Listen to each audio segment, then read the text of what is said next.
प्रिय भक्तजनों, आज हम सुनेंगे रक्षाबंधन की कथा। यूं तो रक्षाबंधन की कई कथाएं हैं, लेकिन हम आज यहाँ कुछ चर्चित कथाएं सुनाएंगे। स्कंद पुराण के अनुसार स्वर्ग को पाने के लिए दैत्यराज बलि ने घोर तपस्या की और यज्ञ किया। भय के कारण इंद्र अन्य देवताओं के साथ भगवान विष्णु के पास पहुँचे। भगवान विष्णु वामन अवतार धारण कर राजा बलि के पास भिक्षा मांगने पहुँचे। वामन अवतार होने के कारण दैत्यराज उन्हें पहचान ना पाए। जब बलि ने उन्हें भिक्षा मांगने के लिए कहा तो वामन भगवान ने उनसे 3 पग जमीन मांग ली। वामन भगवान ने एक पग में तो स्वर्ग नाप लिया, दूसरे पग में पृथ्वी नाप ली और तीसरा पग रखने के लिए जगह नहीं बची। अब बलि के सामने संकट उत्पन्न हुआ। अगर वह वचन तोड़ता तो अधर्म होता।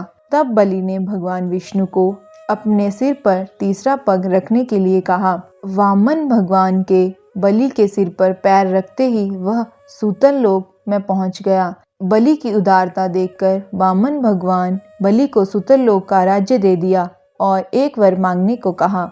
बलि ने भगवान विष्णु से उनका द्वारपाल बनने की मांग की और भगवान वामन को उसकी इच्छा पूरी करनी पड़ी।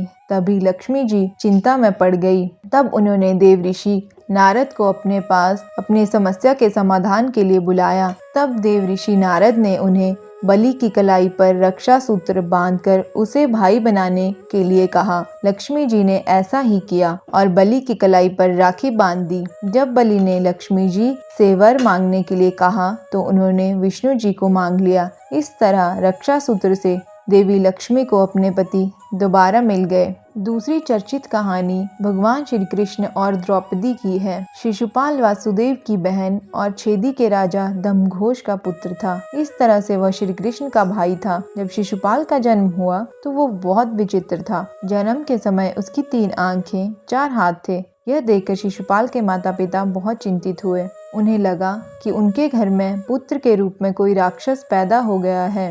इस भय से उन्हें लेकिन तभी आकाशवाणी हुई, जब सही समय आएगा तो इस बच्चे की अतिरिक्त आंख और हाथ गायब हो जाएंगे। लेकिन इसके साथ ही यह आकाशवाणी भी हुई कि जिस व्यक्ति की गोद में बैठने के बाद इस बच्चे की आंख और हाथ गायब होंगे, वही व्यक्ति इसका वध करेगा। आकाशवाणी से शिशुपाल के माता पिता की चिंता तो चली गई, लेकिन उन्हें उसके वध की चिंता सताने लगी। समय बीतने लगा। एक दिन श्री कृष्ण अपने पिता वासुदेव की बहन यानी अपनी बुआ के घर आए। वहां शिशुपाल को देखकर उनके मन में स्नेह जागा और उन्हें अपनी गोद में बिठा लिया।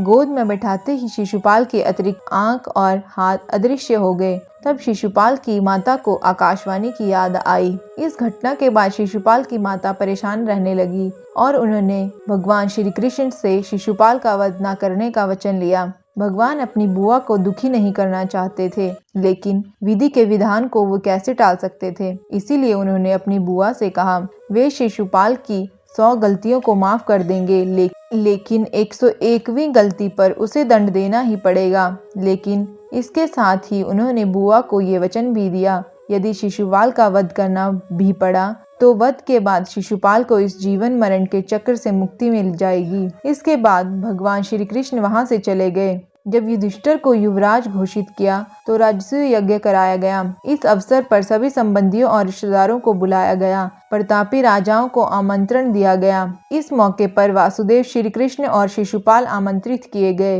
यहीं पर शिशुपाल का सामना भगवान श्री कृष्ण से होता है। भगवान श्री कृष्ण का युधिष्ठिर ने आदर सत्कार किया। यह बात शिशुपाल को राज नहीं आई और सभी के सामने खड़े होकर इसका विरोध करने लगा। उसका कहना था कि एक मामूली ग्वाले को इतना सम्मान क्यों दिया जा रहा है, जबकि इस अवसर पर कई श्रेष्ठ और सम्मानित लोग मौजूद हैं। भगवान श्री कृष्ण शांत मन से पूरे आयोजन को देख रहे थे, लेकिन शिशुपाल उन्हें अपमानित करने लगा और उनके लिए अपशब्दों का प्रयोग करने लगा। भगवान अपने वचन से बंधे हुए थे, इस कारण उनकी गलतियों को सहन करते जा रहे थे।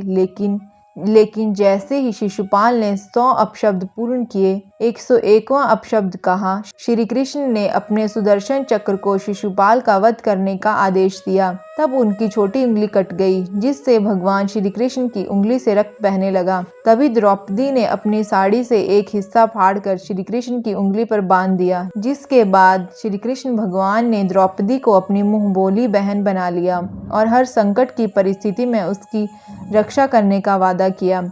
अपने वचन के अनुसार श्री कृष्ण भगवान ने चीरहरण के दौरान द्रौपदी की रक्षा की।